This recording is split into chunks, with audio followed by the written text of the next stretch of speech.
হাসো, আরো জোরে হাসো, হাসিটা যেন পৌঁছায় আমার কাছে। এই আমি সেই মানুষটাই, তোমাদের হিসেব মতে যে ভুল রাস্তা বেছে নিয়েছে। যখন সবাই দৌড়াচ্ছিল, আমি রাস্তার ধারে বসেছিলাম, ধুলো হাতে নিয়ে পৃথিবীর গন্ধ শুঁকছিলাম।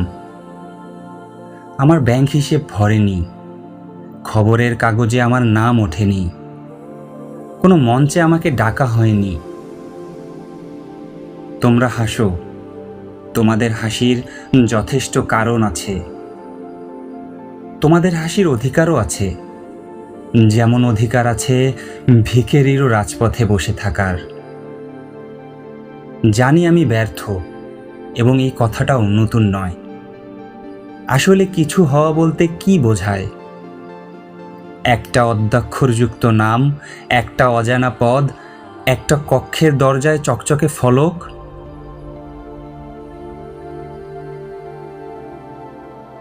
যেই বাজারে গাছের চেয়েও সাইনবোর্ডের দাম বেশি, যেই বাজারে মানুষের চেয়ে পরিচয়ের দাম বেশি, যেই বাজারে সত্যের চেয়ে প্রদর্শনের দাম বেশি, সেই বাজারে ক্রেতা হতে আমি চাই না। এই বাজারে কেউ 2 মুঠো করতালির বিনিময়ে আত্মা বিক্রি করছে, কেউ বিবেক বিক্রি করছে, কেউ সময় বিক্রি করছে, কেউ সত্য বিক্রি করছে, আর বিনিময়ে নিচ্ছে একটা চকচকে মুখোশ। আমি তো বোকা, কিন্তু বোকা হওয়ার সুখ চালাকদের অভিধানে লেখা থাকে না। দৌড়াতে দৌড়াতে আমি বারবার থেমে গেছি, পথের ধারে ফুটে থাকা একটা নামহীন ফুলের কাছে। গল্প শুনতে আমি থেমে গেছি একজন বৃদ্ধের কাছে। ক্ষুধার্ত শিশুর চোখে পৃথিবী দেখতে আমি থেমে গেছি। আর যারা বারবার থামে, তারা তোমাদের রেসে কখনোই প্রথম হয় না। যে অট্টালিকায় বসে খাবারের দাম নিয়ে তর্ক করে, সে তো জানেই না যে ধান গাছেরও শৈশব আছে। আমি জেনেছি মাটির বিছানাই অহংকারের প্রাসাদের চেয়েও আরামদায়ক। খোলা আকাশ চার দেয়ালের নিরাপত্তার চেয়েও বড়।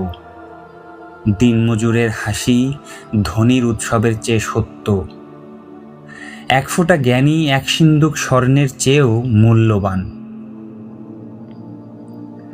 একজন কৃষকের কাছে যতটুকু জেনেছি, তার চেয়ে বেশি শেখাতে পারেনি অনেক শিক্ষিতের বক্তৃতা। শ্রমিকের ঘামে আমি যত ইতিহাস পড়েছি, তার চেয়ে বেশি শেখাতে পারেনি বইয়ের অনেক পাতা। একজন মায়ের চোখে আমি যত প্রার্থনা দেখেছি, তার চেয়ে উঁচু দেখিনি কোনো মিনারের মাথা।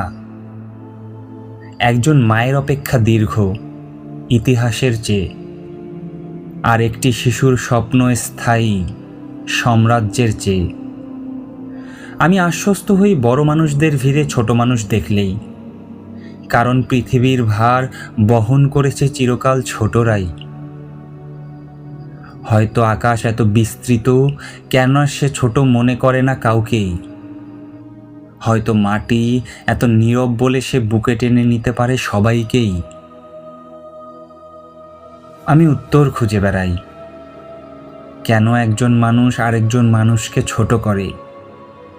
কেন জ্ঞানকে সম্পদের কাছে মাথা নত করতে হয়? কেন সহজ সত্যগুলোকে মানুষ কঠিন করে ফেলে?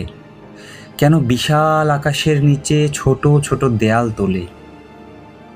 কেন এত বড় দুনিয়ায় মানুষ এত ছোট হয়ে বাঁচে? জীবন তো কোনো ব্যবসা নয় যে টালিখাতা মেলে বসতে হয়। সবচেয়ে বড় সম্পদ জমি, ক্ষমতা বা খ্যাতিও নয়। সবচেয়ে বড় হলো বিবেক, যেটা রাতের অন্ধকারে নিজের কর্মের দিকে নির্ভয়ে তাকাতে পারে। আরো হাসো যদি হাসতে চাও। আমি আকাশ দেখি, মাটির গন্ধ শুকি, আর বিশ্বাস করি মানুষের পরিচয় তা নয় যে সে কত উঁচুতে উঠেছে, বরং সে কতজনকে সঙ্গে নিয়ে হেঁটেছে। এটা নয় যে সে শেষ পর্যন্ত কতটুকু নিতে পেরেছে, বরং সে অন্যের জন্য কতটুকু রেখে গেছে।